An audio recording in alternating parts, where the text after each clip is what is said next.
love this church, Supernatural Life Church. I love this church. Hallelujah. I love you. I love you. Well done. Well done. I'll definitely be back next year. Praise God. Definitely be back next year. Hallelujah. Praise God. And it won't be in this venue. It won't be in this venue. Yes. The Lord is enlarging you in this city. He's enlarging you in this city. And I pray for you today. I pray for you today the capacity you need to carry the weight of what God is bringing. I release to you in the name of Jesus. The spiritual capacity is released to you in the name of Jesus. The financial capacity is released to you in the name of Jesus. The human resource capacity is released to you in the name of Jesus. God will send you men of stature. He will send you men of skill. He will send you men that will love you. He will send you men that will support you. You will never lack help. In the name of Jesus. I'm so excited. I'm happy. I'm happy. I'm happy. I'm going to do this quickly. Remember, I brought books here. I like to talk about people buying books. You need to develop yourself. Very, very important. Very, very important. I like this book here. It's titled All Year Round. So, see, if it's like you getting me to coach you, me and my wife to coach you all year round. So we have 52 tips for 52 weeks. So that's why it's called all year round. So basically, we'll be, apart from you having the physical book, we also send you email reminders of everything we want you to do every week. So every week we give you a task to do to your wife or your husband or your fiancé or whatever. So it's like me coaching you basically every week. And trust me, if I coach you, you'll be a great lover. Amen? It will just work. Your marriage will work easily because I'm just there reminding you every week of a step to take. So my wife wrote to the women all year round what they should do once a week for their husband. I wrote to the men all year round for men what men can do for their wives every week. It's a beautiful book. Comes with a lapel pin and a pen and a lot of other things. Beautiful gift pack. So Christmas is coming. Beautiful gift pack. And even if it's not Christmas, just buy husband and wife. Come and buy the pack together. It will be a blessing. Praise God. Yesterday I talked about some other books. I won't go into all of them again. Please get the books. They will be a blessing. I don't want to waste time so much talking the book. But I want to talk about our best-selling book, A to Z of Marriage. One of our best-selling books. I and my wife wrote this book. We discovered that many people, when you tell them love your wife, love your husband, they don't know what that means. They say, okay, I love her, but she's not feeling loved. Or I love him, but he's not feeling loved. All right? Nobody's marriage fails because of bad intention. Everybody has good intention. Somebody get what I'm saying? There's nobody that got married with the intention. So what is your dream for this marriage? You say, for you to crash in 2 months. Nobody has that dream. So what happens is that people have good intention, they just don't have good understanding or good action. So what we did in this book also is that I coached the women what love means to a man. And my wife coached the men what love means to a woman. They are simple, easy to read in alphabetical order, A to Z. They are simple, easy to read stuff. One with each alphabet. You can even finish it on your drive, or if you're in the car, you're going to work. Easy, A to Z. So for instance, the A, we taught the women that one of man's needs is acceptance. A for men is acceptance. Men like acceptance. Praise God. Men like acceptance. You see, one of the ways to get a man to change is actually to first accept him. I'm not talking about toxic behavior now. I mean basic stuff. All right? One of the ways to get him to change is to accept him. Men love acceptance. This is why carnal men like to hang out in bars. And in bars, everybody's too drunk. There's nothing you can do that will make them hate you. Amongst drunkards, there's nothing you want to say that they will be angry. If you say, I kill my mother, they'll say, you're a bad guy. They will drink. They will drink to it. Men like acceptance. So men like to hang out where they are accepted. So if you want a man to change, you must first accept him. I'm saying this because one thing women do is that women like to change things.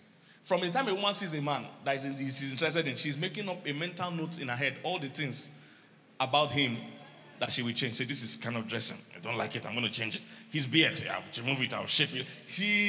The way I see me now, this is not how I was before. I didn't have afro. I had skin cut. I didn't have beard. My wife changed. She had all those plans. Made me change it. Afro. Make her look better than this. She just made and I think her design worked. I mean, it's working. So women come like that. Women are fixers because they are good at nurturing their fixers. So they don't like to leave anything the same way they met it. They like to improve it. So as she's seeing the man, she's saying, now, this is teeth that is not all lined up. We'll file it. There has to be the same. She's planning all the things going to change. But the only challenge is that she wants to now forcefully change the man. Women's problem is lack of patience. They want to pray, then they want to answer the prayer. They can't wait for God. So when they pray, they go and do something about it. So they go and tell the man, you have to change all this. Well, the key is don't confront him. Men are warriors. When you confront him, his natural reaction is to fight and defend. He's a warrior by nature. He doesn't know any other thing to do. So when you confront him from the front, he fights. Because a man fights for everything he has in life. It's a kind of different world from that of a woman. A man fights for everything he has in life. So once you come to him, he's a warrior, he's going to fight. A woman generally, not that women don't fight for things, but you see, the whole world favors women. The whole world feels, women are already facing a lot of trouble. Let's help them. That's how the world sees it. So my staff, they were coming to my house one day for a meeting. Their car broke down. 3 guys, 1 lady. Coming for a meeting in my house. The car broke down the highway. And the 3 guys, they were being nice, told to get to sit in the car. The 3 guys came outside to try and stop cars. And of course, nobody stopped. 3 men standing on the highway. They're saying, I'm robbers, so no stop for them. I'm robbers. Nobody stopped. They were stopping cars for hours. Nobody stopped. They now borrowed themselves sense. The men entered the car. The woman came out and stood outside. It made sure that 3 cars stopped. Because if you say woman stranded, damsel in distress, men will generally come out to help. So men generally fight for things. That's how it works. That's why marketers know that you use women for marketing. Don't use men. Nobody's going to answer men. A man is knocking at your gate that you never met before. I'm telling some, say, we're not buying. Leave this place. Who told you we're buying? Look, please, security. But if you say a very pretty woman, just knock at your door, please, and they say, what are you selling? Come inside. Why are you in the sun? What is wrong? We don't need this thing, but because we want to encourage young girls, we want to encourage you. We want to buy 3. Let's buy 3 of this. Praise God. So you see, you must understand the psyche of a man. He's a warrior. If you want to change things, don't confront him. If you confront him, he's going to defend. He's going to fight. For no reason. He doesn't even know why he's fighting. It's his default setting to fight. So if you want to change him, stand by his side, not in front of him. Don't confront him. Stand by his side. Accept him. Tell him, look, I love you. Maybe your husband eats and makes loud noise when he's eating. You want to change him. Don't come and say, see, I eat like a bushman. What's wrong with you? Come by his side and say, I love the way you enjoy food. That's why I like cooking for you. The way you eat your food, it shows you're enjoying it. Thank you.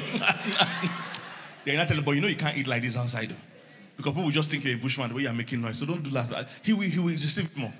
That's why David had an encounter with 2 women. His original wife, Michal, wanted to change him by shouting at him. Say, why you guys the king dancing like this, disgracing himself? David said, your father. He said, that's why God chose me before your father. David didn't want to hear that. But when Abigail wanted to change David, Abigail knelt down, spoke to David, and said, you are a king. You are bigger than this. Like my mother said, there's a fool and a king in every man. It's the one you talk to that will answer you. Hallelujah. So Abigail told him, you're a king. Don't listen to this. Don't come and kill this useless man and stay in your hand. All right? So she knew how to get him. So don't confront a man. Your man I'm talking about now. You want to change. First, let him see you as an ally. That's part of why Nigeria has not changed. That opposition party thing doesn't work. The best way to change something wrong is to join the people. Then change it from within. Once they notice you are not a threat, your advice, your suggestion becomes advice. When they notice when you're not with them, your advice becomes what? Criticism. And the natural thing people do when you criticize them is to what? Bring out their shield and defend. Even if you are right, they know you are right. But they can't agree because the emotion is stronger than the facts. Is somebody getting what I'm saying? So, acceptance. We taught the women, learn how to be accepting. Accept your man. He throws his things everywhere, accept him. Don't shout at him. Don't try to confront him. Give him acceptance first, then you will change him better. For the men, we coach the men that what women need is attention. That's one of number 1 need of a woman is what? Attention. Women need attention. Most things a woman does for attention. Her clothes are designed for attention. So it has more shape. It has more colors. Everything about the clothes is for attention. And even some worldly girls have even taken it a notch higher by reducing the clothes. It's all one issue. It's the issue of what? Attention. When a woman's clothes everything is showing, everything is tight, there's only one thing she's looking for. It's not that the material finish. It's one thing she's asking for. What's she asking for? Attention. It's attention she's looking for. So it's a need for women. See, most times Satan doesn't create, Satan perverses. That's what Satan does. He perverts what exists. So he knows that women need attention. He now pushes them to extreme levels to get attention. It's a legitimate need. You just have to keep it within certain confines. Satan doesn't create anything. He just takes advantage of people's original need. Is somebody getting what I'm saying? So a woman needs attention. So if you are going to be in a relationship with a woman or married to a woman, one thing you must give her large doses of is what? Attention. She can't make her hair, you wouldn't notice. She can't stay in a salon for 5 hours. She comes back. The first thing you say, where's my food? Those are punishable offenses. You must give attention. All right, sometimes she just needs to talk. And that's why sometimes your wife or woman causes trouble for no reason. You're wondering, what's wrong now? Why are you giving attitude? She needs attention. If you don't give the attention willingly, you will give it in quarrel. But this attention, we shall get it.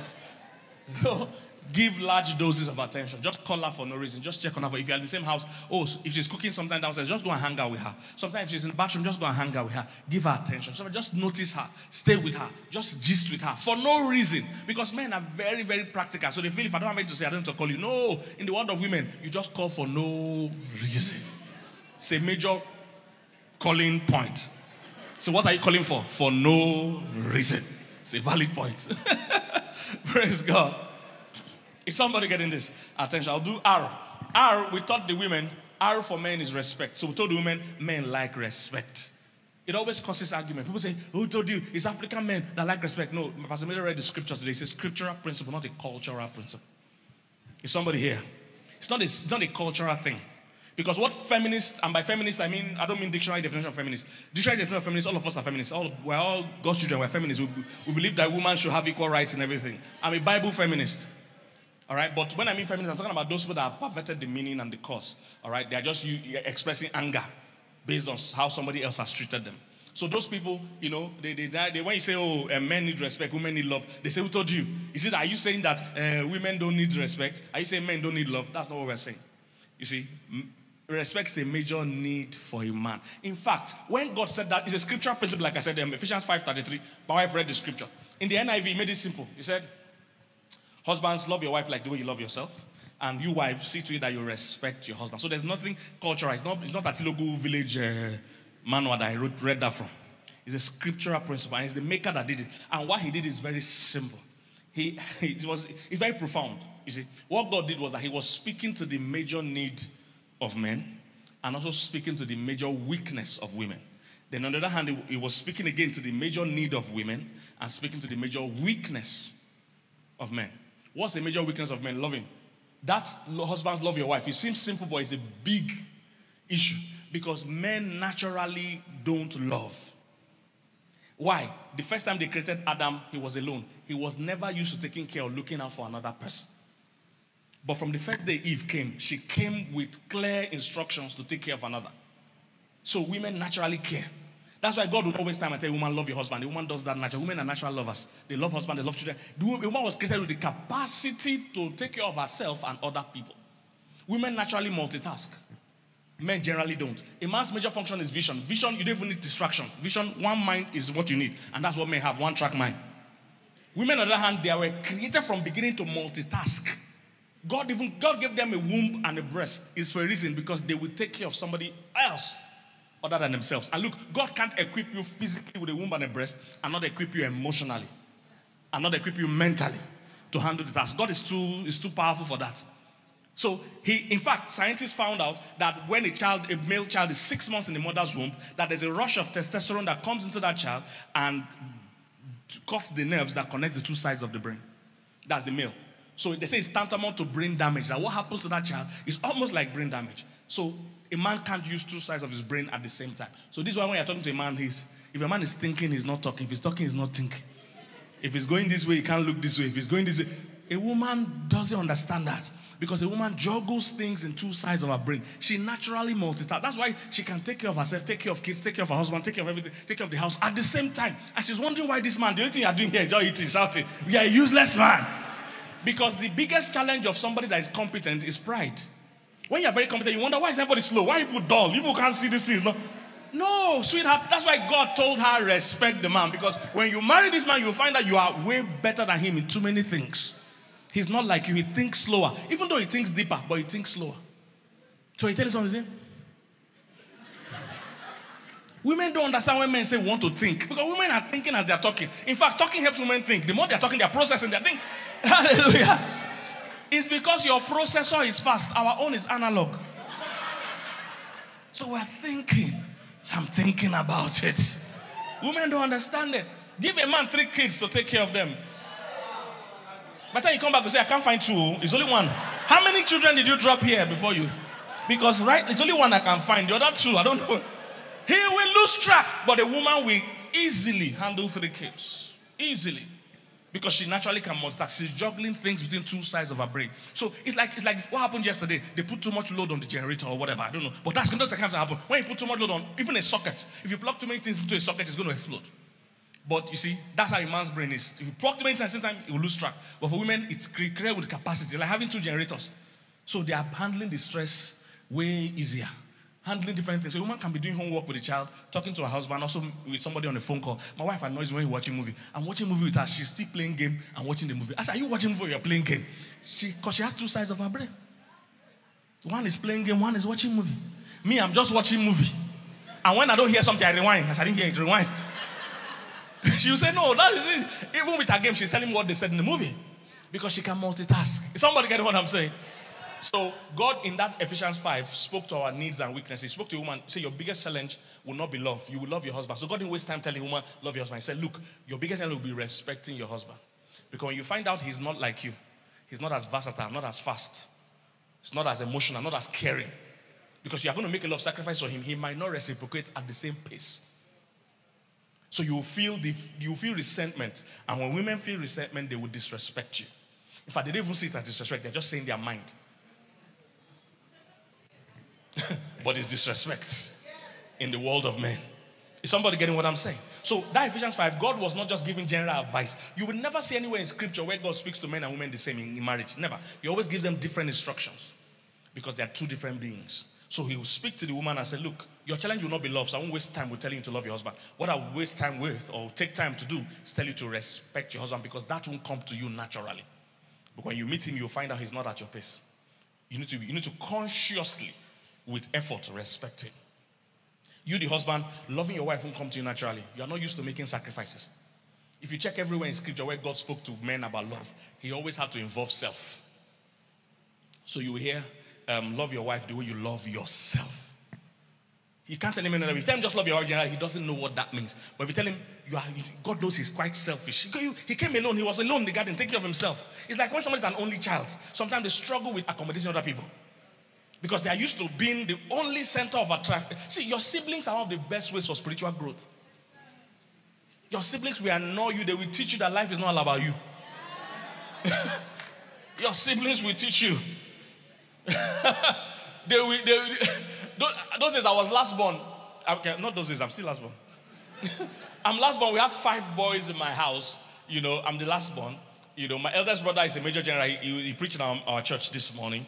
He's a major general in Nigeria. I mean, he's based in Abuja, but so I'm in Lagos. I'm in Abuja. He's in Lagos. He preached in our church.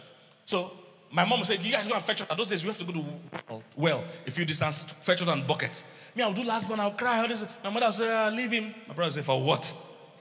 Say, "You can't carry this big bucket." Say, "Let him carry small bucket." Your siblings are not. They will teach you life. Can never forget the day they ate my orange. That's a long story. I don't want to go there. Boys are very wicked. Girls are generally compassionate. Boys, they gave me orange. My brothers came and saw 2 orange, one big one, one small one. They said, who has orange? They took the head of the small one. When I came, I said, I'm dead. I'm not eating this orange again. Who took my head? The head. You know, orange, just they cut the head bigger than. Say, who took the head? I said, I'm not eating again. On that one that didn't know what's happening, came and saw one orange without head. He said, this orange is not covered. It's not good like this. So he ate that one. When I came, I said, I'm dead. End this world, and restart it. Boys, on that one came, saw orange. Said, who has orange? Took the top. Say, let me leave the bottom for whoever owns it. At least let me take the top. When I came, I saw the my brother, that's how they finished all the orange. And they're still walking about this earth. If I catch them. Your siblings teach you. So, you know, men were alone, so they didn't know much about caring for others. They know about caring for self. So every time God wants to teach them love, he has to talk about self. So God said, love your wife the way you love yourself. He can relate. If you tell God, man, love your wife the way you make your wife happy, he doesn't understand.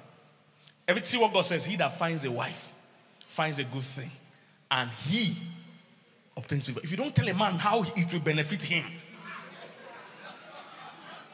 he's not going to get it. If you say love your wife because you make her happy, you'll never see God tell a man that. It doesn't connect. But God can tell a woman that if you do something, you make your husband happy. A woman is actually happy when she can make her man happy. She gets happiness. Men are not like that. You say, you love your wife and everything, you will find favor. You say, I understand that one. I need favor. Seek 1 Peter 3.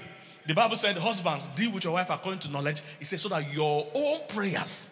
Every time God talks to the man about woman, he talks to the man about the man. I don't know if somebody's getting what I'm saying. Everywhere. You will never see God tell a man that love your wife to make her happy. Man doesn't say, that's our business. If you like, she should be happy, she should not be happy. Man talks to me about how to make him happy. And men, this is important. I have 7 things I can tell any married man that is struggling that will change your life. If you're a married man, you're struggling, 7 things I can tell you. I don't have time for that today. But one of it is about treating your wife well. To turn your life around like this. Instantly. Instantly, if you treat your wife well. I'm not talking about doing show. I mean for real. Even when nobody is watching. Even when she won't know. Because you know you can cheat on your wife and she won't know. But the blesser knows. Say your prayers will be hindered. So treat her well is one of them. Second one, listen to her. Most men that make serious mistakes don't listen to the advice. See, the whole purpose of marrying that woman is defeated if you don't listen to her. He said 2 are better than 1. So you are wasting the whole concept of marriage if you marry someone you're not going to listen to. Some of the best decisions of my life came from my wife. And in fact, it still pains me that I didn't listen fast enough because I learned this thing slowly. It pains me I didn't listen. Because men don't use ear to hear. This ear is more designed. Pastor, when I come next time, I'll talk about the difference between man and woman. This man's ear is designed. He doesn't really hear from here. He hears more from here. This is why as a woman, you must know how to pray. You must know how to pray. Nagging and shouting doesn't help. He doesn't hear much from here. He hears much from here. My wife has a book titled Praying for Your Husband. That's the book that changed my own life. Because when she began to pray for me instead of just trying to correct me. Women, you must learn that criticizing your husband, washing him down, won't change him. Women do that because women are externally motivated. They think men are. No, men are internally motivated. So women respond to whatever is going on. When there's worship, who responds faster first? It's women. When they play music, women generally, when David won the battle, women that put him in trouble, they came to dance. That David has killed his, Saul killed 1,000, David killed 10,000. I mean, what's going on? They put the man in trouble. Women are responsive because they are more externally motivated. But men are more internally, men can be stubborn. What that thing they want to do, if something doesn't change them from within, they will continue like stubborn. Even when you are telling them, they say, no, I will do this. Until they go and do it and fail. Before they hear. So I was slower in hearing. Now, all the things bringing me blessing. Instagram, that I have over 700,000 followers. My wife told me to go there since. I said, no, I'm not going. She now, by force, opened there. She opened my account. I still didn't go for 2 years. My account was open. I didn't do anything. Eventually, when I started, it just exploded my ministry globally. But she had already said it since. YouTube, the same thing. My wife told me, go on YouTube. I said, no. She said, go. Last month, our income from me and her, our income from YouTube was about $8,000. Last month. I should have started since. She told me since. I said, I'm not going. If you're here, a married man struggling, I can give you 7 things that will turn you will prosper. You can't marry and be broke. He said, he that finds a wife finds a good and obtains what? Favor. How do you break scripture?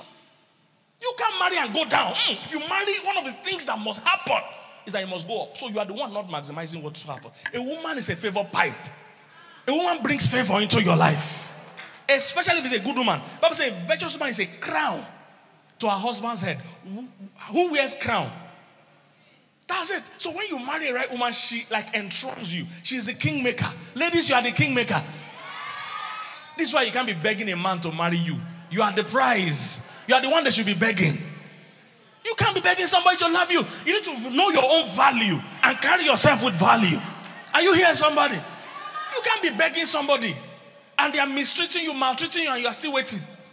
You are begging to be loved. No, you are the crown. Anybody, see, ladies, don't say I want to marry a rich man. No. Any man you marry will become rich. Somebody didn't get that. It's cheap girls that say, I can't marry a man that is not rich. No. You carry the riches. Anybody you will marry will become rich. You are the crown. Somebody getting what I'm saying? When you are talking like that you can't marry a man, it means you don't know your value. You don't know what you carry. God put favor upon you for anybody that will marry you. He that finds a wife finds a good thing and obtains what? Favor. So R for men is respect. I said that was a long gist to say R for men is respect. Respect unlocks a man's heart. That's how men were created. They like respect. I've been a counselor for 20-something years. You saw my profile. I counsel both internationally and locally. People from every part of the world you want to imagine. Malaysia, America, Canada, everywhere. And 99% of the time, and I kid you not, I still counsel this week. from Ghana, from everywhere you want to think about. 99% of the time, the only or the major complaint the man has, when it's a couple counseling, the man has about the marriage is respect. And I kid you not, I didn't make this up. Because people always argue, are you saying women don't need respect? Are you saying men don't need love? That's not what we're saying. God is trying to say that the way they both see it, whenever there's a crisis, a woman sees it from a love perspective. She'll say, you are doing this thing because you don't love me. The man will see the same problem and say, this is happening because you don't respect me. It's the way they are seeing it. We don't see life the way it is. We see life the way we are. So God was giving you a clue. It's not for you to be arguing with God. Just take the advice. God is not dragging anything with you. He's the creator. He's just giving you suggestion that this is wiser than your own way. So men see everything from a respect perspective. If your spouse carries your plate to the kitchen after you eat, women see it as an act of love. Men see it as an act of respect. Same act. That's what God is trying to show you. That men see life from a respect perspective. Women see life from a love perspective. Are you here, somebody? So a man's major need is respect. 99% of the time in counseling, all the woman is talking about is summarizing to love. I don't feel loved. All the man is talking about is summarizing to respect. She shouts at me because she doesn't respect me. She comes late from work because she doesn't respect me. She doesn't do it because she doesn't respect me. She's not having sex with me because she doesn't respect me. All the problem in his mind is linked to what? Respect. So we taught women, the R for men is respect. You must learn to be respectful. Learn to communicate with respect. You can get a man to do anything if you tell him respectfully. Abigail, like I said, Abigail understood that. I call Abigail the unforgettable woman. I have a series titled The Unforgettable Man, The Unforgettable Woman. David was the unforgettable man. There were qualities he had that made him an unforgettable man. Abigail was the unforgettable woman. There's a woman you meet you never forget because of how they make you feel. Abigail understood that. Abigail was never married to David. But he heard David was coming to kill her family. She met him on the way. She knelt down to talk to him. She called him Lord about 10 times in one conversation. She knew how to talk to the man. And by the time she was done with David, David went back home. David agreed with her. And David was a warrior. But the woman turned him back. Women that have sense can control even something an army can't control. What would have taken physically to stop David would have been too much. One wise woman turned around a full army. If you know anything about David, David never lost a battle. If he was coming for you, he was coming for you. You had nowhere to hide. You know that movie that they say, I'm coming for you, or I'll be back. Or I'll find you. I'll find you and I'll kill you. What's that guy's name? I love the guy. Yeah? Neil something. I love the guy's movies. So I'll find you. Even me one day house, I'll say, hey, God, help these people. But that guy is going to find you, he's going to kill you. That's how David was. Never lost a battle. Are you here, somebody? Respect. Then we told the men that the R for women is romance. Women like romance. You can't say you want to do this marriage game and you say, me, I'm not romantic, or I'm just like that. You must understand, R for women is romance. Women from beginning were groomed with fantasy. This is just how life is. And your job as a man is not to bring her to reality. Some men think that's a job. You must be real, you must be real. You must see how things are. Nobody sent you that work, okay? That's not the assignment. Your assignment is not to bring her from fantasy to reality. Your assignment is to fulfill her fantasy. This world's already hard enough as it is. If you say you want to carry a woman, to marry a woman, then be okay with fantasy. Everything about a woman's life, from when she was young, all the cartoons they watch is based on fantasy. Rapunzel, Cinderella, all these things. You lost your shoe, somebody come and find you. Yeah? Lost your shoe now. You see it on eBay, they go sell them. You see, but it's built on fantasy. A prince will come riding white horse. We climb castle. We fight dragon for you. It's built on fantasy and women love it. And this is how they've grown all their lives. Most women have a dream of how their wedding will look. They have a dream of how long their gown will. This is just how they've been groomed. So you want to come Mr. Reality. Calm down. Bring her fantasy to pass. Women like romance. And romance is not hard. Romance is doing the simple things in a special way. That's all romance is. The ordinary things, but make it special. Anybody can do it. You want to buy her perfume, don't just go and bring perfume and say, "Nee, I bought it Givenchy." Come and start spraying it. Don't be that boring. Instead, find out the fragrances she likes. Women score everything 1-1. So if you find a fragrance she likes, or you guess, for trying, for attempting, they give you 1 mark. You tried. Even if you bought the wrong fragrance, that you tried. You put effort. You say, I knew you like this fragrance, and this fragrance smells like this fragrance, so I felt you will like this fragrance. You have scored point.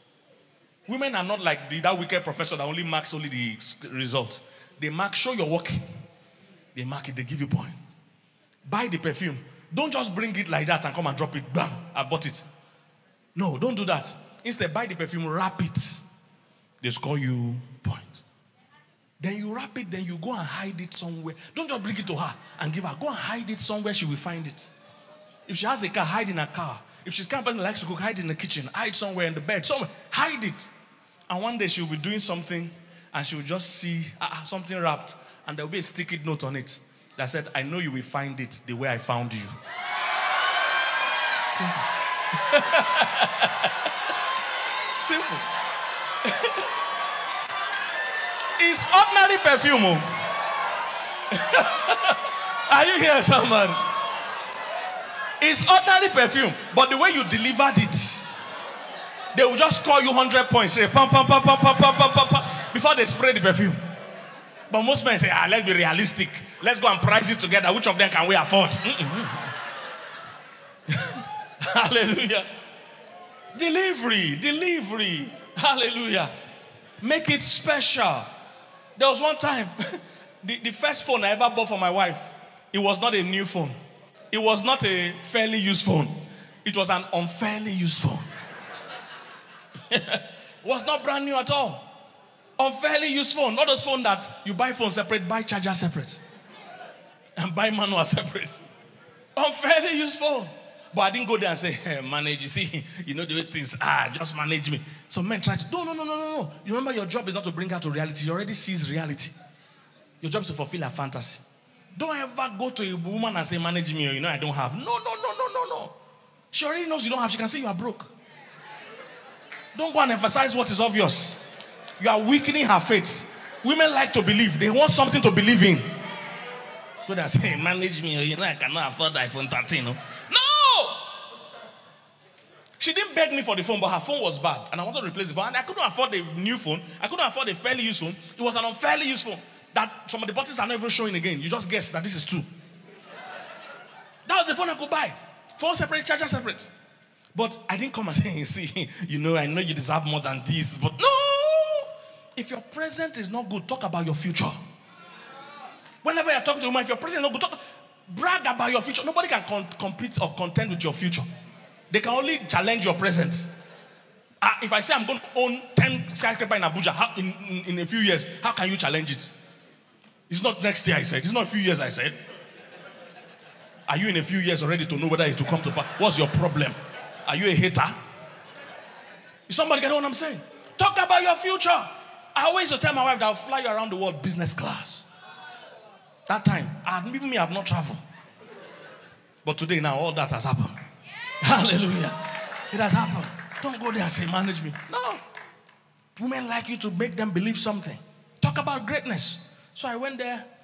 We went to a show in Musonsa, a comedy show. She went to use the bathroom. I quickly brought her her phone that was bad, removed the SIM, put it in this new phone, and hid it back in her bag. So when she got back to her hostel, she was doing her master's then. I called her. She was saying a strange ringtone from her phone, from her bag. They said, it's not on your bag. She said, but it's not my ringtone. I said, but check it. She opened it and picked the call, found out the hatch, bought her a new phone, and put her SIM in it. And the ringtone was James Bond. Dun, dun, dun, dun, dun, dun. You see, the woman will be more happy about the delivery, the thoughtfulness, the effort, than the phone itself. But you want to wait until you have. You see, you will first unlock the favor now before you can buy iPhone 13. Today now, I can buy any phone anywhere in the world. Are you here, somebody? So, R for women is romance. All right? Learn romantic. It's meant to be romantic. It's simple stuff like holding hands, like hugging. You are walking with your wife, hold her hand. Say, no, I want to swing my hand. Are you a soldier? Say, I want to be swinging my hand. I don't want to hold anybody. Are you a soldier? Little acts of kindness. Both of you are coming to church together. You have kids. Help her with the bag. Help her with the kids. Don't just leave her behind you. You are just walking.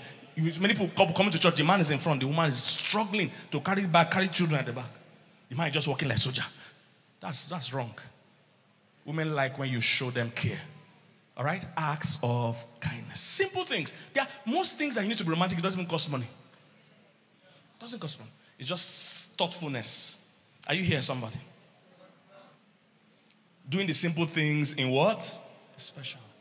I remember the first time my wife went to give birth in America. I took them there, dropped them with my other kids. She was giving birth to our third child or so. Dropped them, or second. So dropped her with my first child and everything in America. Settled them into an apartment, and I came back. So she was asking me, are you going to come back before I deliver? I said, I don't have time. You know I'm doing ministry. I'm busy. So I won't come back. Now I plan to come back. But don't just make it dry. You must put some effort. The same action you were already going to do, just make it a bit. Women like to be cheered up. They like to be amused. See, women are emotional. The things their mind is thinking is too much. So give her something to laugh about. Give her something to cheer about. Do you know in Bible, they say when you marry, you should go off work for 1 year. Deuteronomy 24. So when you marry, say go break for 1 year to cheer up your wife. It's in the Bible. I'm not the one that wrote it. So that shows you women need some excitement in their life. Don't carry all your trouble and come and bring to her. No, she needs some excitement. Her engine works better when she's happy and excited. I'm telling you. She has so much capacity, but it's tied to happiness. I don't have time to go into some things. No time. If I start entering it to take us to another thing. Because we are stressing women in this world. That's the truth. Women have no business working as hard as they work. Women should work when they want, how they want, for the kind of time they want. It's biblical and it's scientific. When I teach, I can give you both scriptural, statistical, and scientific proof. So anywhere, any direction you want to go, I can debate it with you. CNN brought out a report last month. CNN, so they're not born again. They said the stress level for women in the workplace is getting so much, most women are deciding to quit work to stay at home. Because when men hustle, what they feel is testosterone. That's the hormone released. It makes men thrive at work. Those deadlines, those late hours, it even helps men to live long. Men start dying when they resign or retire. They like work, they need work. It releases a happy hormone in them. That's why I see men bragging about work. So, I was in the office till 10 yesterday. Then I will say, I slept in the office yesterday. They are bragging about work. And it looks like complaint, but it's not complaint. It's bragging. It's bragging. It's about who is stronger. Someone say, I was in traffic for 6 hours. I said, I was in traffic for 3 weeks. Because when a man is stressed, testosterone is released and it's a happy hormone, it's a good hormone for him. It helps him bridge the gap. When a woman is stressed, cortisol is released. That one kills the woman. It reduces her immune system. So she's more likely to get cancer and other sicknesses because her immune system is reduced because she's stressed. So what makes a woman happy, however, they said a woman's happy hormones, which is oxytocin, flows when she sees things related to family. So when she's happy in her marriage, she lives longer. Are you here, somebody? So when she breastfeeds, oxytocin flows. When she's happy in her, this is why when a woman goes to a hospital or somewhere and sees another woman with babies, they all gather. Hey, Chuku, who is this? How are you? It's releasing something in them. They feel happier. Men, when you see babies, hey, who be baby? I don't know. It's responsibility. Men see baby as responsibility. Our happy hormone doesn't flow with children at all. Are you here, somebody? We're wired differently. It's all in scripture. Even science agrees with it. But we've allowed people social issues to just confuse us. Women are great managers in the workplace. But we should never push them to work as hard as they're currently doing. They should work at their pace. They should work at their pace. Their body wasn't structured for the stress they are going through today. Are you here, somebody? All this is introductional. Hope you have been blessed, sir. Are you here, somebody? So I was giving the story.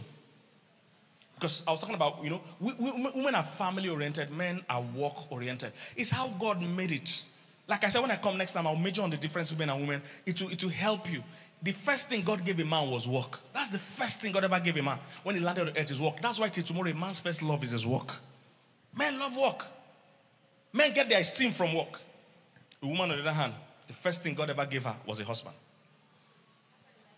So women like family. Women like marriage. Women like romance. They like relationship. That's the first thing she ever got. Are you here, somebody? So a woman's first love is love. A man's first love is work. This is why marriages struggle, because we don't identify that we are different. Nobody has evil intention to the point of breaking their own marriage. Nobody. What happens is that we don't understand that both people are saying the same thing, but seeing it from a different perspective. It's like the 4 people that went to check an elephant. When 4 blind people that went to check an elephant, they all came back. One says like a strong bone that is tall. Another one says like a trunk of a tree. Another one says a long rope. Another one says it's a very big wall. They are all correct. They all touch different parts. They are all part of the elephant. But when we come together and unite what we saw, we'll get a full picture of the elephant. Instead of arguing that my perspective is the only correct one. Men are work-oriented. This is why men will leave their family to move to another city to work. A woman will leave her work to move to another city to stay with her family. Gladly. Gladly. This is why when men meet, if you meet your old classmates, after, hey, how you doing? Long time, man. Good to see you. Kingsley, man, what's up? How you doing? Next question is, what do you do? To determine if I'll collect your number. To determine if I'll talk to you again. What do you do? Say, hey, I'm actually just looking for a job. Look. Say, see you later, man. Your number won't be saved. If you forgive me, I won't save it. There's no card for unemployment. But you say, hey, man, what do you do? Say, I work with Chevron. I work with Mobile. So I work with the government. I'm PA to the PA to the PA of the special advisor to the special advisor. You say, oh boy, we got to hook up, man. Man, we got to see now. I don't know, say you connect to presidency now. Let's hook up now. Immediately you say that, your rating changes. The way the man sees you, the way he connects with you, the way he respects you. It's about work. They get their esteem from work. Women, on the other hand, you meet your old classmate 20 years after school. How are you, Jane? How is everything? Are you married now? So when we do old school meeting, alumni meeting, guys that don't have good jobs don't like to come. Women that are not married don't like to come. Because we're going to compare notes. What I've been doing. The guys that are successful are glad to come. The women that are happily married are glad to come with children. They say, oh, you're married now? Yeah. This is my 3 children. See, John, Junior. They won't know the age and the men don't even know how many children they have. Are you here, somebody? If a man goes to those men meeting and he's single but doing well in his work, he's happy. In fact, the other men will praise him. They say, you're 42. But you're not married yet. But what do you do? I'm a manager of so-and-so bank. Say, oh boy, you're living the life. You're a big boy. You're a manager in this bank. Oh boy, no, they control things. Oh. It's nothing to be ashamed about. They go even they praise them. So, oh, boy, they chop your money alone. It's a joke. They have. But be a man or be a woman. You come here 42. So how you doing? I'm a manager in a bank. They say, are you married though? Say no. They'll say, oh, hey, yeah. It doesn't matter how you're successful. As a woman, if they feel you are not doing well, family wife, they pity you. You're a prayer point. Is somebody getting this? So what's the wisdom in this? As a woman, don't try to distract your husband from his work. Instead, help his work. Invest in his work. Let him know you are praying for his work. It happens a lot of times when I've used my whole time to talk about book, but it's fine. Are you getting blessed though? Because what happens, women are always confused. They say, when the man was trusting me, he was talking to me every day, talking to me every hour. Now I've said yes, he has stopped talking to me. He's busy all the time. Yes, because men are hunters. They are project-oriented. Project is accomplished. There's no need for him to chase you. He loses all sense of motivation. He needs to now go beyond his feelings to consciously continue to pursue you. It won't come to him naturally. Are you here, somebody? And women know that. He doesn't have my time again. The key, don't try to compete with his new project. Because remember, his project driven is a hunter. No hunter, after he has caught the antelope, still runs around his house to hunt. He has caught the antelope, it's time to rest or get on that project. So what you should do, instead of competing with the next project, now become a part of the next project. So he still finds you interesting to talk to. But most men want to compete with the project. Everything now is church. Everything now is work. His work is always his first love. A man will gladly leave his marriage to focus on his work. A man doesn't think there's a problem even though his marriage is bad. If his work is doing well, he feels happy. Woman on the other hand, even if her career is doing well, if her family is not doing well, she still doesn't feel happy. So the key is that we should both bless each other. As a man, become more family oriented. That's why you have a wife. The wife brings the balance. The difference is for balance, not for contention. We turn our differences to trouble. That's why they call quarrels differences. That's why the major reason for divorce is called irreconcilable. Differences are not bad. They are to give us balance. If both of us are so work-oriented, we will not be strong in family. If both of us are so family-oriented, we will not be strong with work. We need both. And God shared the division of labor. So what we need to do is to be considerate with the women in terms of family life. Make sure she's happy with the activities in the home. Are you creating time for family? Are you going on vacations? Are you spending time with the kids as a man? Make sure you are pouring into the family life. Go on date nights. Some men, since you toasted your wife, you knew all the fast food joints when you were toasting her.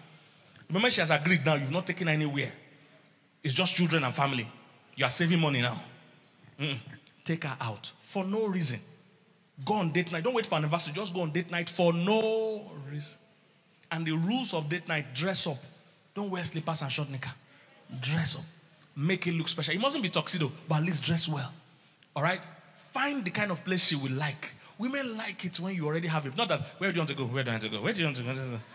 It shows you there's no thoughtfulness. Instead, tell her, honey, I've checked some restaurants. I feel there are two you will like, but there's one I'm going to choose. I feel you will like it because I know you like seafood. So I know I picked this one because they have good seafood. The fact that you have put in some effort before the time, they will call you man. Pam, pam, pam, pam, pam, pam. Sense. Pam, pam, pam, pam. Date night. So you tell her this kind of place I know you will like. Now, even if she doesn't like the place, the fact that you thought of her is still mark. Pam, pam, pam, pam, pam. So you take her on that, they dress up. The rule is that she's free to order anything from the menu or from your plate.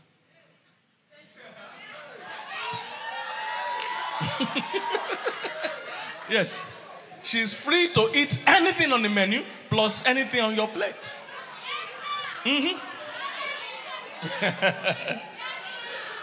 On that rule, for date night, no phones. You keep your phone aside. The only time you bring out the phone is if she wants to take picture. After picture, keep the phone aside. And just focus on her. And talk to her. Just talk. How she's feeling. How are you? When we met. What I liked about you when we met. What has changed since we met. Women like to talk about relationship. Talk about it. Is somebody getting what I'm saying? Hallelujah. For you as a woman, like I said, your own job is to pray for his work, encourage him at work, understand when he needs to do some late hours. If it's real late hours at work, encourage him. Hallelujah. So let me finish that gist. So I told her I'm not coming back. I'm busy. So I dropped her in America. I came back to Nigeria to do ministry. But about 2 weeks or 3 weeks after, one Sunday, I just told her, hey, I'm going power bike because I ride motorbikes. You know. So I said, those days, I don't drive now again. But I ride motorbikes. I told her, hey, honey, I'm going biking with my guys, so I'm able to pick my phone for a while. So she said, that's fine. But I was not going motorbiking. I jumped into a plane. Landed in America. Told them to take her out. They took her out. I entered the house and sat down. So when they came back, she opened the door and she saw me. She said, eh? You see, instead of just saying, I'm coming on Tuesday, you'll cook for me, or I'm coming. You are boring. This life is too difficult for you to be this boring. Women like excitement. Don't make our life boring. Put some fun. Is somebody getting what I'm saying? Put some fun into it. Hallelujah. Praise God. Let me end from this. I've used the whole time to talk about books. I've not even preached my message at all. But let me end by saying this. The summary for me today will be, we need more people to learn how to manage their emotions. I think that's the biggest challenge we have today. People have come to believe that what I feel is always true. Your emotions are real, but they are not always true. Your emotions are real, they are not always right. Your emotions are free, they are never final. It means you can feel some way today and not feel like that by the end of today. Don't fall into the trap of allowing your emotions control you. Big mistake that this generation is making. They think what I feel is authentic. The people say don't deny your feeling. You are what you feel. You are not what you feel. And you know the interesting thing? In every other area of our life, we've learned how to manage emotions except relationship. That's the place we want to control, want our emotions to control us. Every other area, we've learned how to do things we don't feel like. Ask Pastor Patricia, I don't know how much you like singing, but I don't know if it's every day you're in the mood to sing. Some days is when you get up here that the anointing comes on you. I'm a preacher. It happens to me that some days, even as a pastor of church, I don't feel like going to church. I'm the senior pastor. I said, this Sunday, I want to watch series on Netflix as the senior pastor. When you just feel that working 9 to 5, there are many days, but Abuja is a bit more calm. If you live in Lagos, you wake up 4 a.m. because of traffic. There are many days you won't feel like going to work.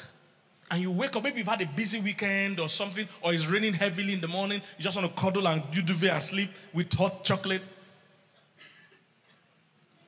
And your alarm goes off, it's time for work. You don't feel like going to work. While you're saying, I don't feel like going to, your body's already in the bathroom bathing. While you are still thinking about it. So in every other area of our life, we've learned how to do what we don't feel. But once it comes to marriage, we say, I don't feel loved anymore. I don't feel connected to you. I don't feel attracted to you. I don't love you anymore. We want our feelings to control us. If we can learn, whether you're single or married, to understand that your feelings are real, but they are not always right. Your feelings are real, but they don't have to control you. You are actually created to control your feeling. And people that don't manage their feelings end up not doing well in life. Because your feelings can always lead you astray. Do you know why we have more single people now than ever before? People are looking for their one true love. Do you know that I said it yesterday, there's nowhere that says you marry who you love. Instead, it says you love who you marry. Nowhere that says you marry who you love. This doesn't mean you should marry who you hate. That's not the point. The point is that most of what we are looking for doesn't exist. Are you here, somebody? Many people want to marry with their one true love. So everybody's going about looking for, what they mean by one true love is somebody that will emotionally excite them. That's what they mean. That's what they mean. So they're having all this spec. What you don't realize, I don't have time to do it. What you don't realize is that thing you are calling your one true love, that thing you are calling your spec, is not the way you were born. It was programmed. And you can change it by reprogramming yourself. See, if you are programmed from a very hungry perspective, a very greedy perspective, you will only find rich men attractive. It's your programming. You say, it's just me. I don't just like poor people. No, you were programmed with hunger and greed. You see, so this is why, because the environment we live in, there's a lot of hunger and greed. In developed countries, if you tell a lady that we're even going on a date and we'll split the bill, it's not so strange to them because the women, they are not poor. They're not coming from a help me perspective because there, women and men work. I don't know if you're getting what I'm saying. People understand that your bills can't be paid if you're not working. But here, women generally believe a man must take care of all my needs according to his riches in the bank. So this is why you don't realize that some men don't look rich now, but they will be rich. You are the one that programmed, why are you not attracting this man? He's not tall enough. You sat down and groomed yourself to find tall attractive. And like I said yesterday, I've not seen one marriage that you say, what's your secret for the past 10 years of happiness? You say, is this my husband's height? Is why he's walking. I've never seen it anywhere. Height has no bearing in marriage. It's just how you've been programmed from movies and things you watch. Is somebody getting what I'm saying? You can't allow your emotions control you. You can't allow your emotions control you. Are you here, somebody? What is emotion? Emotion is just a deep feeling, a strong feeling. That's all it is. It's real. I'm not saying it's not real. I'm saying it's not always right. We have too many singles. They are looking for their spec. The thing they are calling spec are funny things like height, like nose, like complexion. That's what they're calling spec. He's not just my spec. Who created your spec? You created your spec. You can recreate your spec. Try to make your spec more internal qualities than external qualities. Try to make your spec to focus more on possibilities than perfection. What do I mean? If I'm looking for a house in Abuja, I want you to help me. I'm looking for a house in Abuja. I want it to be a bungalow that has a basement, that has 2 swimming pools and 3 palm trees. That's what I want. That or nothing. What are the chances I will find this house that has exactly all these things? What are the chances? Very low. However, what if I say I want a house that has space where I can build 2 swimming pools, that has space where I can plant 3 palm trees? I can find that house today. You see why we are single for long? What you are looking for as a spec are things you will add on.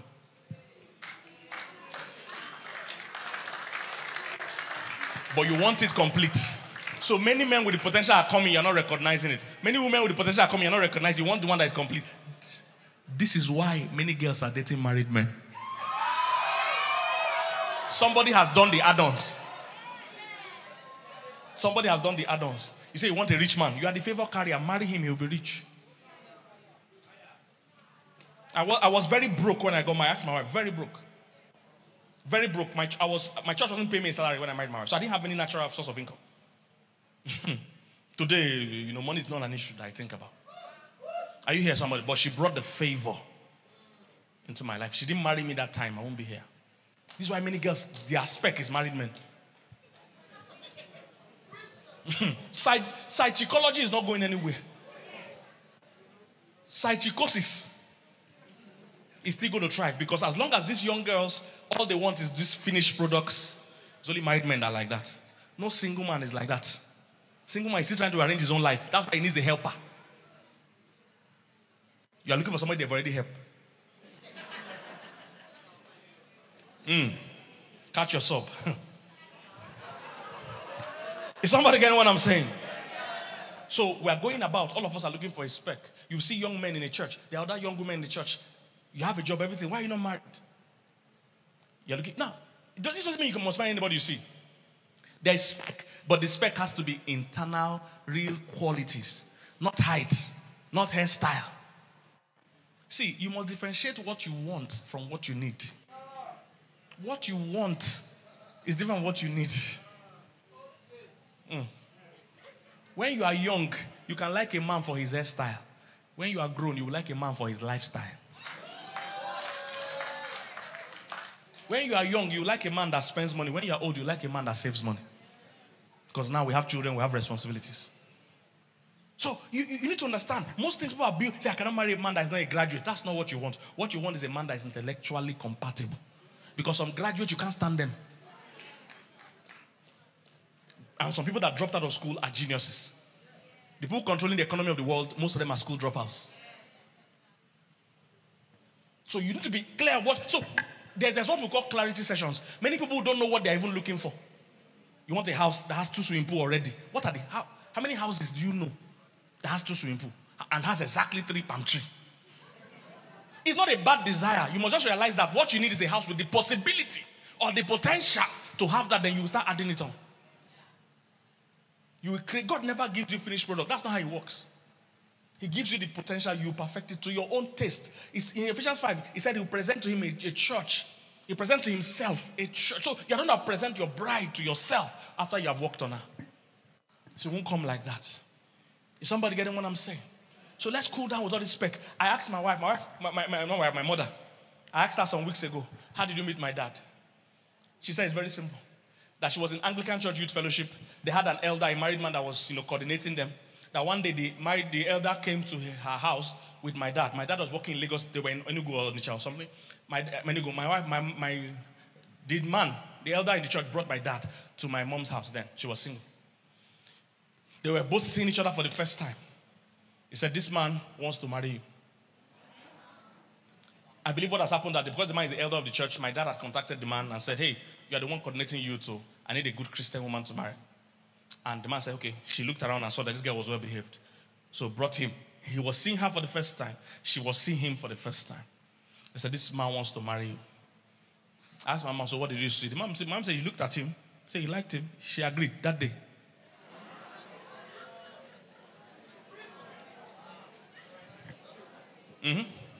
And they were married till my dad passed on a few years ago.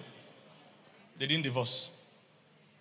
Of course, they had normal issues that couples have here and there. But you see, my point is, how many times in those early days did you meet a woman that is in her 30s and single? It's rare. When we're young, it's rare to say woman in those days, most of the people, ladies here, in even their 20s would have had all their children. But you see, because that time they knew something we didn't know. They understood that the love comes, you do the work of the love after the marriage, not before. We want to marry who we love. But the Bible says you should love who you marry. I'll say that again. We want to marry who we love. But the Bible says you love who you marry. There's nowhere the Bible said marry who you love. Nowhere. We are the only species that marries for love. Every other species marries for survival, sustainability, and suitability. Every other species. Even animals understand that. They marry for survival, sustainability, and suitability. We are the only species looking for love. And the challenge with that looking for love is that one day you will find it. And you will depend so much on it. And what you don't realize that love, because there are two sentences have the two loves are different. The first one is emotional love. What you don't realize is that you will find that love, that person that will excite you. Only that there will be a conflict because you will see that the excitement and the action are not matching. Yes, you are both excited, but he hasn't learned how to be kind with his words. She hasn't learned how to be respectful. So by the time you now get married and they start see the excitement will wane. Because that excitement love, that emotional love, the lifespan is 6 months to 2 years. So it will wane. Then what will be left will be love the action. But most people have not built anything on love the action. So this is where you hear, I don't love him anymore. I don't love her anymore.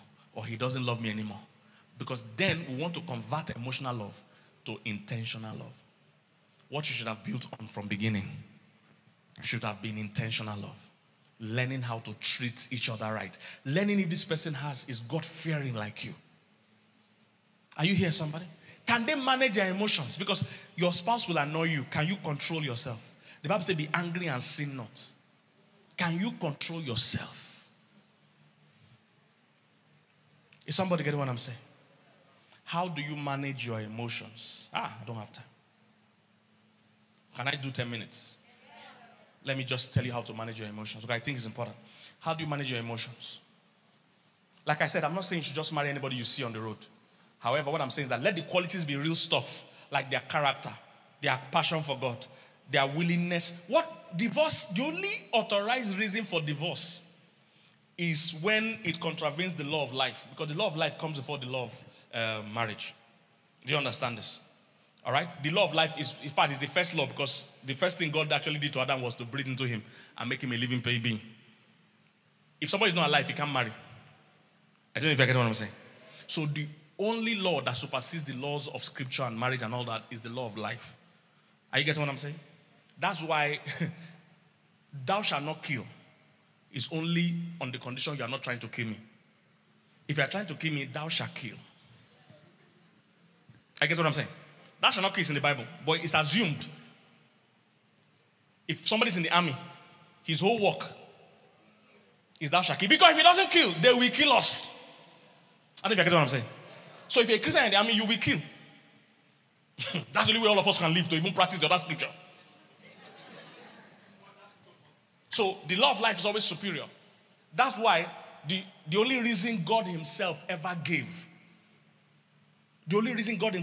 for divorce is based on the law of free will. If the unbelieving depart. Because it's honoring the law of life. The law of life carries with it the law of free will.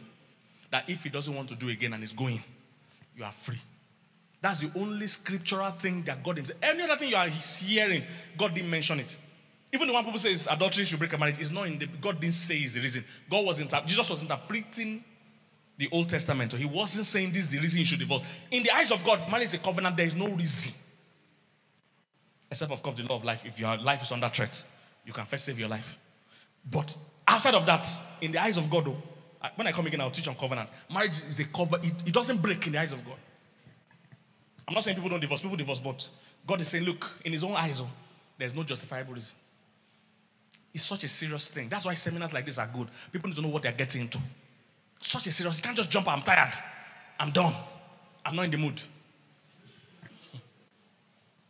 How do I manage my emotions? There's no way I can finish it.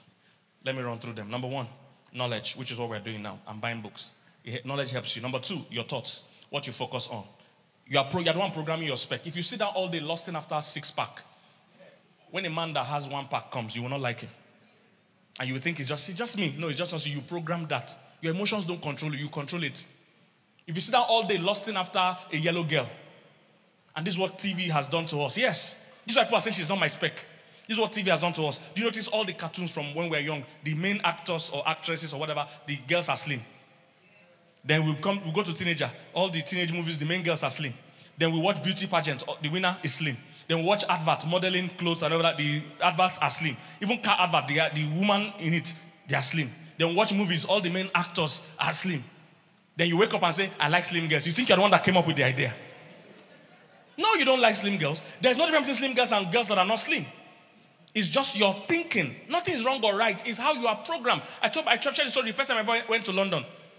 I've been watching, since I've been in Nigeria, I've been watching adverts. Have you watched those burger adverts? McDonald's, KFC, I'll see burger. I say if I go abroad, I will eat burger. They will know that the first place I'm going is McDonald's. Because I've watched those adverts on magazines everywhere. Burger. I landed London many years ago. We landed, we're hungry, we dropped our bags. The first thing we did was go to McDonald's. Pastor Philip. I got there, they have the things on the board. I said, this one, bring it. They brought the burger. When I beat it, it was like sawdust. No taste. You know that most white people don't put any salt or any pepper in there. And when they are eating it, they are finding it nice. Nice. What's the difference? It's an acquired taste. It's how they have been programmed. You know that they eat steak, they eat meat that has blood in it. And they say, and that's the expensive food. They say, oh, so this is so steak. And the cow is almost talking. The cow is alive. The cow is still alive. Is somebody getting what I'm saying? Blood is coming out of the meat. You see, it's how there's nothing right. That's what I'm saying. The things you are holding on to strongly, you were programmed to believe is fine. The girl must be slim. Who told you? Everybody knows those girls that have somebody, they are the best. Ask my wife. The reason why they are big is that they carry a lot of things. They carry a lot of blessings. Are you here, somebody? They carry blessings. There's no need to have weight if you don't have what you're carrying. The reason they are like that is that it's what they are carrying that is making it. Are you here, somebody? But we've all been programmed to think if a guy is not slim and tall and yellow, she must be yellow. You know, there are some cultures where, as a young girl, before you marry, they'll take you to a fattening room to go and make you fat. Because if you're not fat, you believe you can't carry children, you can't do your duties. It's all, what I'm saying is that it's all your thoughts. The Bible said, when you are tempted, don't say you're tempted by God, that every man is drawn away of his own lust. It's what you are thinking that is causing your attraction. He said, I see that man, I wasn't attracted to him. Cool down. It's what you have programmed your mind to be attracted to that is being attracted to. If he's a Christian man, you are attracted to him, just don't know.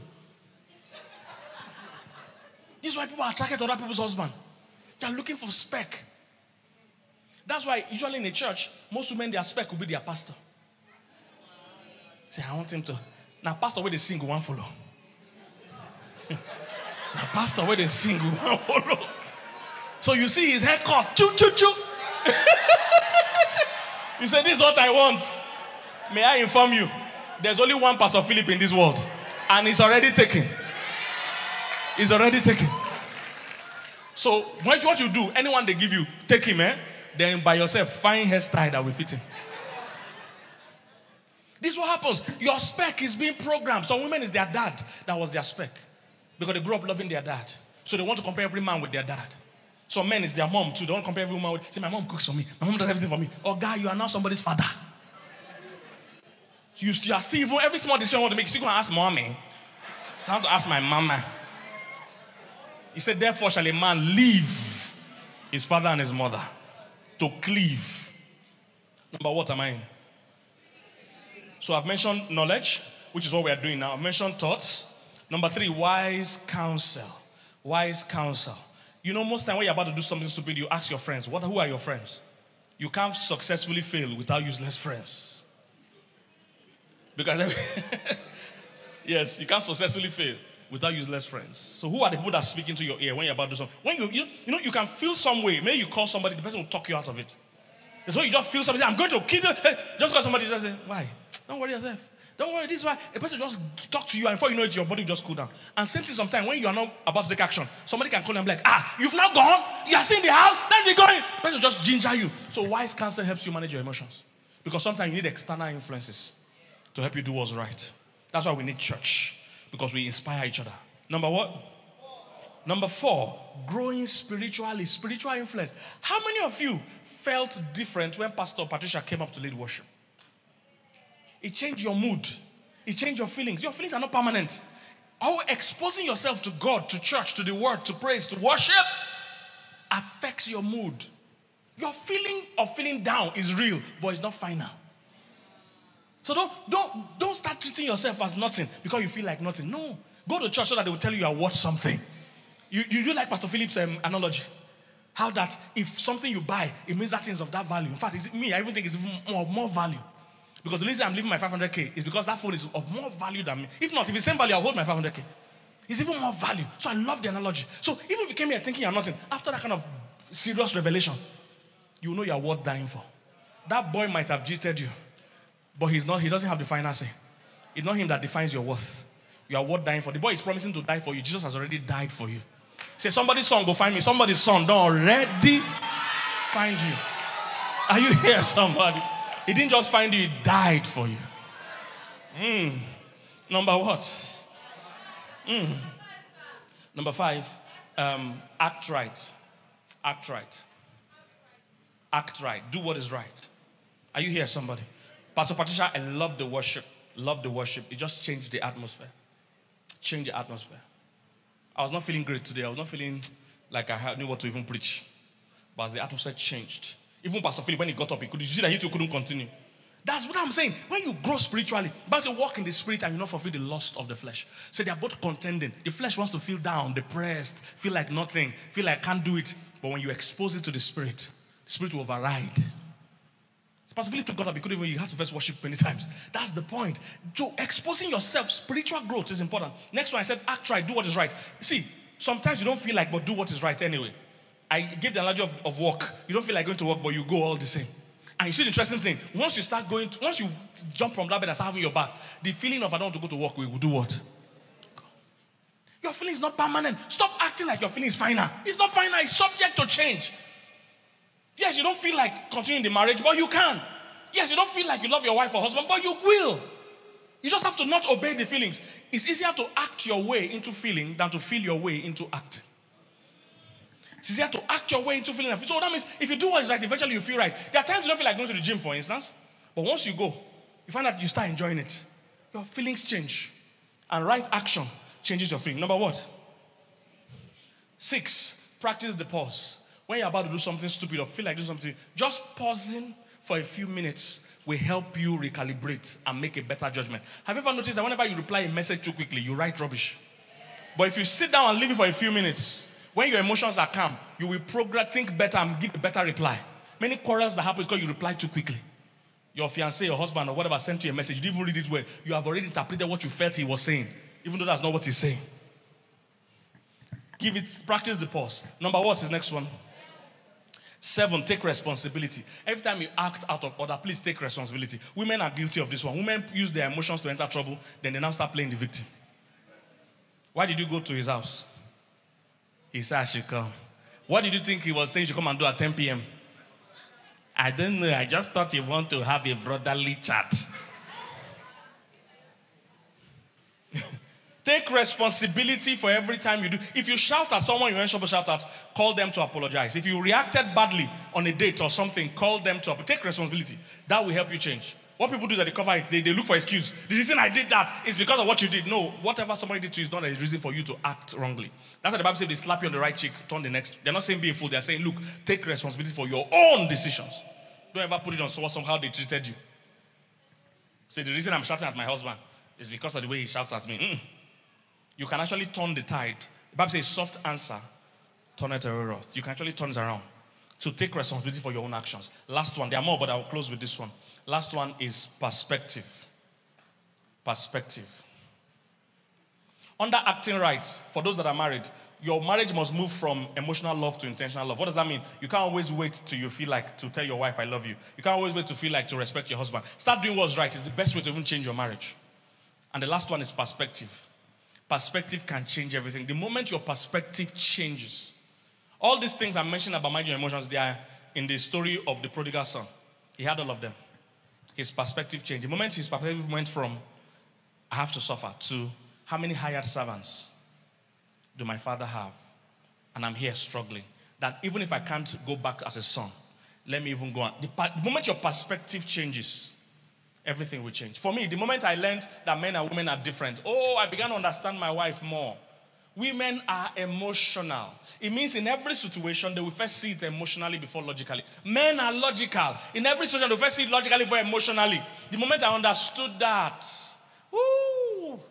my marriage entered a new level.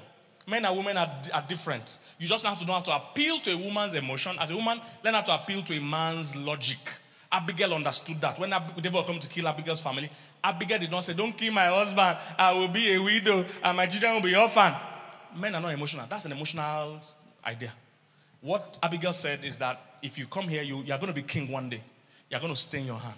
And it will be on your record forever that you are a murderer. Don't waste your time with this fool. Let's focus on this, your king that you are going to be. That's what she did. She appealed to his logic. Not, don't kill us. A man breaks up with you. Don't break up with me. He will break my heart. He doesn't care. That's not the way to appeal. If you're appealing to men, appeal to their logic, not to their emotion. If you're appealing to a woman, appeal to her emotions, not to her logic. There was a case in America, the Menendez case. 2 boys killed their parents. Their parents were multi-billionaires. 2 boys killed their parents to inherit their property. Because if 2 parents died together, they'll get the money. So they got the money, they were doing shopping spree. The case went to court. They suspected that they were the ones that killed the parents. They got to court. Everybody thought it was a closed case. They would sentence them to life or whatever. When they got to court, got a good American lawyer. He probably coached them. They all started saying, their father was sexually abusing them. That's why the moment they started that one, they started crying in court. Case change. And America has a jury system. It means that about 8 or whatever people come together and decide the case. So they said the jury was divided along gender lines. All the women supported them. They said, you know what it is to abuse somebody? They abuse them. Let's beat it. But women are emotional. All the women. But the men, logical. They say, they abuse you. That's why you kill your father. Kill these boys. They are guilty. You see, because, no story is perfectly true. It depends on who is telling it and who is listening. About 80% of women have been sexually abused at one time or the other. Once you bring abuse, women will support you. Once you bring abuse. So those guys knew it. The moment they did that, there was no trial. They were divided among gender lines. Just that after another time again, they brought the case up again. But by the time, the effect of the crying and all these things, you can't cry perfectly. It won't have the same impact every time. So learning the differences. Many times you're arguing with your husband or wife. The argument is never about the same thing. Never about the same thing. I'm a counselor. So sometimes what we do to couples is we get them to write down the problem. When they write it down, I find out that what she was arguing about is not what he's arguing about. But if you let them talk, they'll be shouting at each other. You think they're arguing. They're not arguing the same thing. Women are using words to express feelings. Men are using words to express facts. When 2 people are talking on 2 different platforms, they can never agree. So the woman will say, you don't love me. The man will say, me? Didn't I buy you something? He's following the facts. What the woman is saying, I don't feel loved. How do you solve a problem for somebody that doesn't feel loved? Is to make her feel loved. No words, no debate will help. Just hug her, reassure her. Say, hey, baby, I love you. In fact, I'm going to take you out tomorrow. Just encourage, just love, just hug. But most men want to debate. You say I don't love you? Hold on. In 1982, who is this here that bought you phone? Men are constantly talking about facts. Women are expressing feelings. Whenever I'm talking to my wife and there's no headway, I begin to ask myself, what is the feeling she's trying to communicate? I go straight to address the feeling. If she's feeling low, I just encourage her, lift her up. If she's feeling unloved, I give her a reassurance of love. Just go to the feeling. Don't waste your time with the facts. Women always talk about feelings. They use words to communicate feelings, never facts. I remember, in closing now, I have to close now. I remember when I went to Dubai. I'm talking about perspective, how that your understanding of something can change how you feel about it. Your feeling is not permanent. It's just your understanding that needs to change. Your perspective. So I went to Dubai. I love football. I'm a Man City fan. Card carrying, registered. Etihad I attend stadium to watch real life.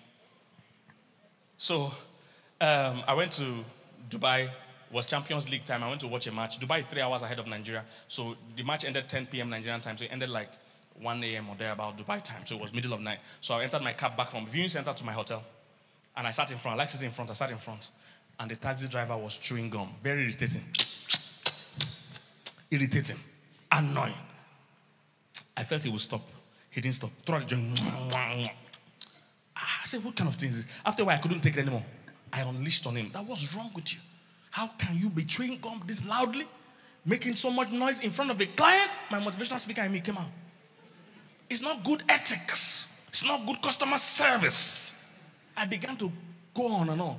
After my ranting, you know what the guy said? The guy said he's sorry that the reason he's doing this is that he normally is on night shift like this, which means he sleeps during the day. But that on this particular day, he didn't get to sleep during the day.